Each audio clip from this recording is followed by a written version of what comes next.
Rivian has been following Tesla's footsteps to become one of the most valued car companies in the world, but on the way there, they have inherited some bad habits as well, and now both automakers appear to be delaying the most exciting products we were expecting from them this year. Forbes contributor Tom Moloughney will be here with a different look at the Rivian and Tesla situation. Plus, in other electric car news, NIO may have just started something really big here in the United States. Bollinger's huge news. Tesla changes the FSD price again, surprising Volkswagen Group delivery numbers. Ford one-ups GM, plus other electric car news coming up next.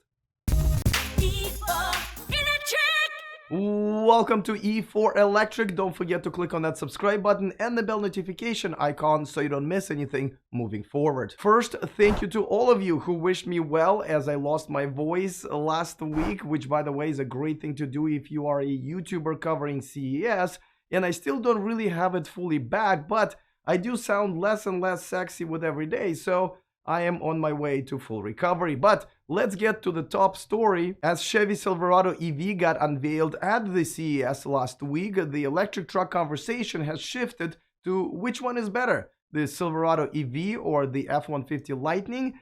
It is the Silverado EV by a lot. But we kind of forgot about the most exciting choices we were supposed to have this year, the Rivian's long-range R1T truck and the Tesla Cybertruck. Yeah, here's the thing. We may want to have that Silverado EV versus the Lightning conversation last just a little bit longer because neither the Cybertruck nor the long-range R1T seem to be coming this year after all. Even though Elon Musk will clarify some details on January 26 after the earnings call, Reuters have reported that it seems that the deliveries of the Cybertruck will be pushed into the next year, more than 3 years after the original unveiling. It should be noted that it's been more than 4 years since both the Tesla semi-truck and the second generation Roadster unveiling, so Tesla fans have already developed a herd immunity to disappointment before any cure or a vaccine has been found. But you can't say the same about the Rivian community. They are brand new to disappointment, and that has been spreading pretty fast, from Rivian's production delays, limiting deliveries to mainly Rivian employees, delaying the release of its most exciting feature, the tank turn, losing a deal with Ford and all of it, while trying to cover some of it up by limiting access to and sometimes straight up bullying members of the media. But unfortunately, there is still some unvaccinated news that I have to share with you about Rivian. But before that, a quick reminder that this video is brought to you by Flow. Check out the Flow Home X5 and give your garage some sex appeal with its elegant design, sturdy 100% aluminum casing, and plenty of cord length. Get yours using our exclusive $150 discount in the description of this video. And by NeoCharge. Want to buy another electric car but don't want to deal with paying an electrician to rewire your home for the second charger? Well, check out the dual car smart splitter from NeoCharge and charge both cars with one outlet. Get yours using the discount code in the description of this video. So Rivian has delivered 920 EVs in Q4 of last year, which is a bit below their original goal, but still more than GM and Mazda combined. So kudos to Rivian, but I do wish they would report on how many of them were delivered to the employees, how many to regular customers, and how many to the big daddy, Jeff Bezos. But unfortunately, Rivian has also announced that the long 400-mile range vehicles will no longer be delivered this year as promised. Much like the Cybertruck, those will be delayed until the next year. On top of that, Rivian has also lost its COO at the end of last year, who literally has retired from Rivian, spelled out in his LinkedIn profile. Okay, I guess it's a little more subtle than "Lucid, please hire me." But Rivian has also said that for now he will not be replaced with a new executive, which is a little weird because COO stands for the Chief Operating Officer, and it's the position that sounds pretty important to have filled when the company is having a rough start with, you know, operating. But that's not the only thing that Rivian lost in the last few weeks. As I reported a few weeks ago, when Rivian had to disclose the details of its deal with Amazon as part of going public, we found that the deal is pretty one-sided, where Amazon has a lot of flexibility and much like your Saturday night Tinder date, has almost no commitment to stay and can bail at any time. But with that said, Rivian has pretty much been the only contracted supplier of Amazon's future electric delivery vans until now. Much like Jeff Bezos himself, apparently Amazon wants to see other people. So Amazon has entered in an agreement with Stellantis, out of all companies, to supply Amazon with their Ram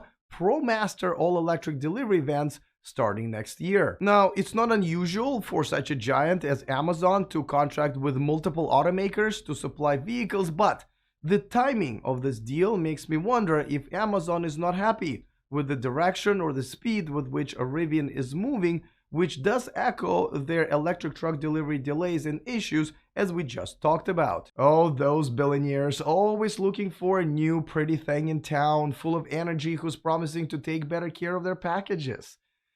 When will they learn? But for more, we turn to the Forbes contributor, the host of the State of Charge YouTube channel, who owns both a Tesla and a Rivian reservation, Tom Moloughney. All right, Tom, so let me ask you this. Are you surprised or concerned that both of these brands that are pretty much the biggest EV brands out there, after taking everything in consideration, the COVID delays, the chip shortage delays, and with all the money that they have, and they both have a lot, still had to push both of their very important products, into the 2023, and 2022 just started. So, with Rivian, the Max Pack option, that's not surprising they would push that off. It's only about 20% of their customers. And when you're starting a company, you need to streamline production. So that doesn't bother me at all. Tesla, on the other side, they're more of a mature manufacturer, but they're putting out a vehicle that is unlike anything that they or anybody has made before. And, the fact that Musk recently tweeted that there'll be a quad motor option now, and it'll walk like a crab or drive like a crab. He didn't say crab walk specifically. Lets me know that they're not that far along development on that vehicle. If it was locked in for production, they couldn't make a major change like that. So once we heard that, I figured there's no way they're going to be launching this thing in 2022. I mean, I think early 2023 might even be a stretch. And listen, I'm not as concerned about Tesla as I am about Rivian, because, Rivian has been such a sweetheart of the electric car community ever since they've unveiled their electric trucks. And, they seem like they've done everything right, great leadership. They have a lot of money. Everything was going great until, 2-3 months ago, where, bad news is piling up. How did we miss something? No, we didn't miss anything, Alex. Rivian is an infant, and is just trying to crawl before they walk, before they run. This is normal. Look at every startup. Look at Lucid. Lucid's going through initial production issues and manufacturing problems. Tesla went through hell for years. So, this is completely normal. I know it's the easiest thing to do is just throw your hands up there and say, oh my God, look at all the problems they're having. But to me, this is normal for a startup. It is incredibly difficult to launch a new automobile company. Now, what does Rivian have to do to get back on track? Because they have had some bad news, and maybe most importantly, how many trucks, and I don't mean Amazon trucks, I mean like the pickup truck and SUV, how many of them they need to deliver by the end of this year to, stay on top of the game?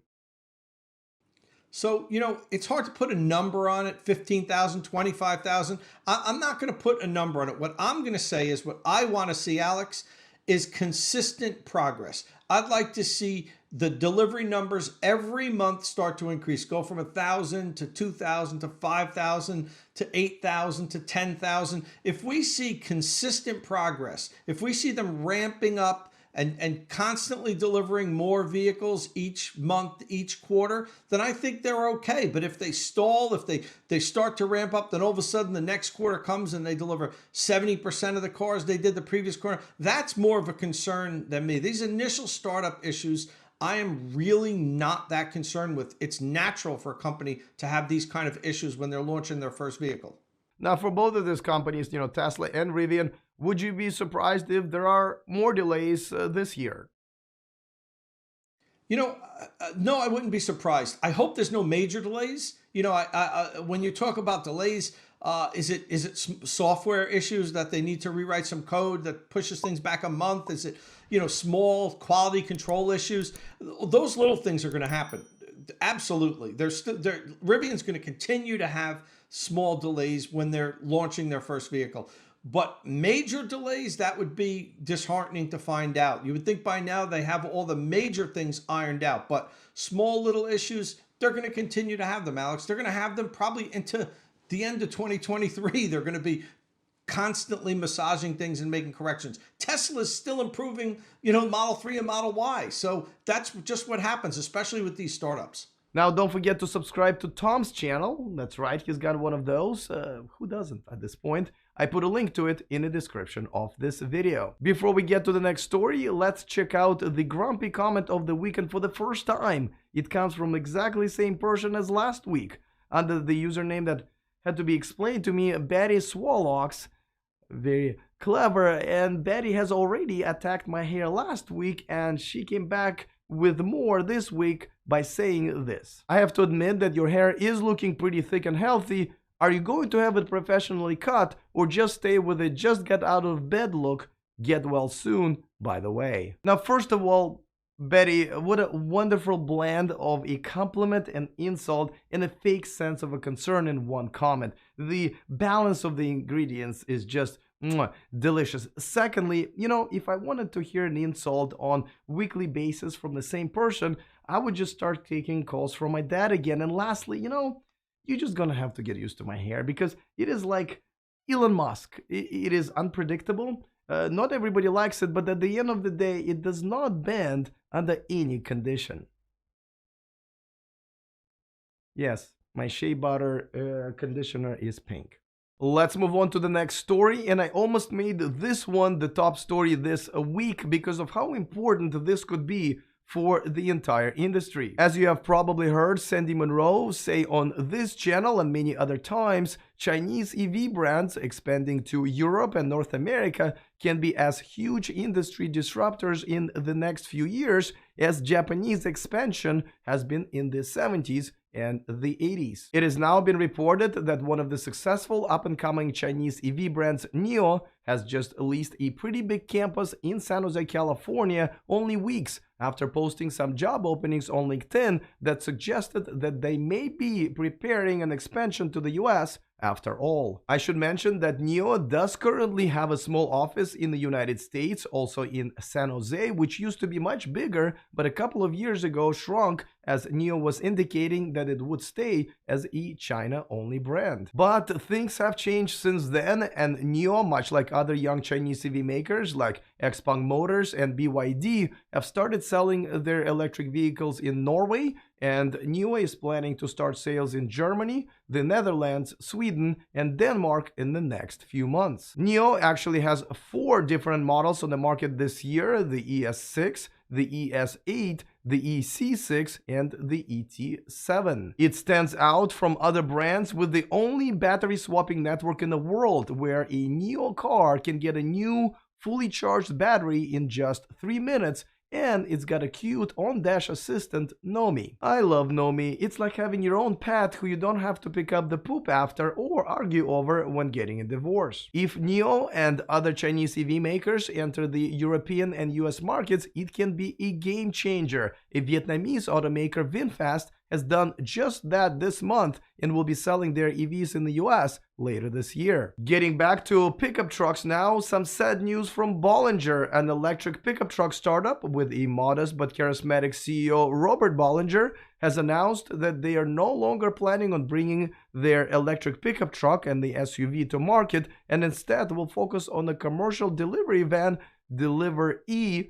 All deposits for the pickup and the SUV will be refunded. Hey Bollinger, perfect timing actually. I know a billionaire out there looking for some younger and perkier chassis.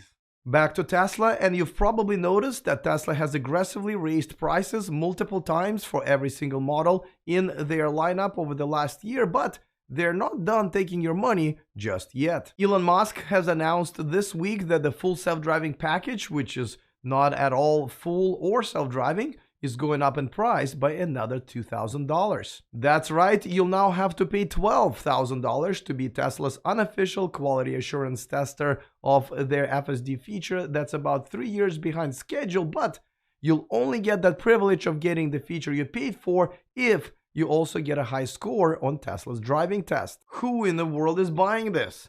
I think full self-driving needs to be spelled differently at this point. Elon did not mention if there will be an increase in its monthly subscription price of $199 a month. Now, after the latest FSD release, many drivers and journalists have noted that even though Tesla made it better, but the overall improvement has been minimum. Now, the latest user interface, on the other hand, has a lot of Tesla owners lost and upset, as a good part of Tesla community believes it was a step back. But like I said earlier, most of the Tesla drivers have worked up a natural immunity to disappointment, so this news will probably just give them a slight headache and a few sniffles in the next couple of days. But let's get to Tesla's biggest competitor, as far as I'm concerned, the Volkswagen Group. The brand has reported that it's halfway there to matching Tesla in EV production, delivering about 450,000 all-electric vehicles in 2021. About 120,000 of them were ID.4s, 75,000 ID.3s,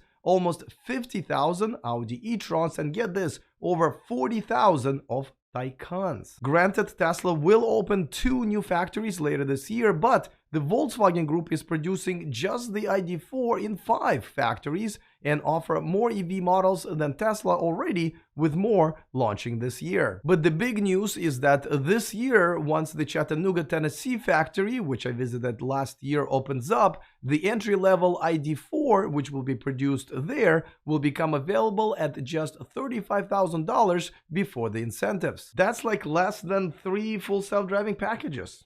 But with the new factory making the ID.4s being here in the United States rather than in Germany, I think there is an important question to be asked, and who better to answer it than the CEO of Volkswagen Group of America, Scott Keogh. I remember when I came to America almost like 30 years ago, the German cars that were made in Germany was like, you got to get one that was made in Germany.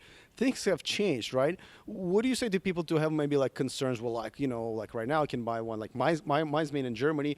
Next year it's going to be made in Chattanooga. Tell me about just the quality, how you're able to maintain the quality, the German quality, making it here in the United States. Yeah, I think you're exactly right. Times have changed. And I think if you look at this plant that we're sitting in right now, this is what is called a Volkswagen Group plant.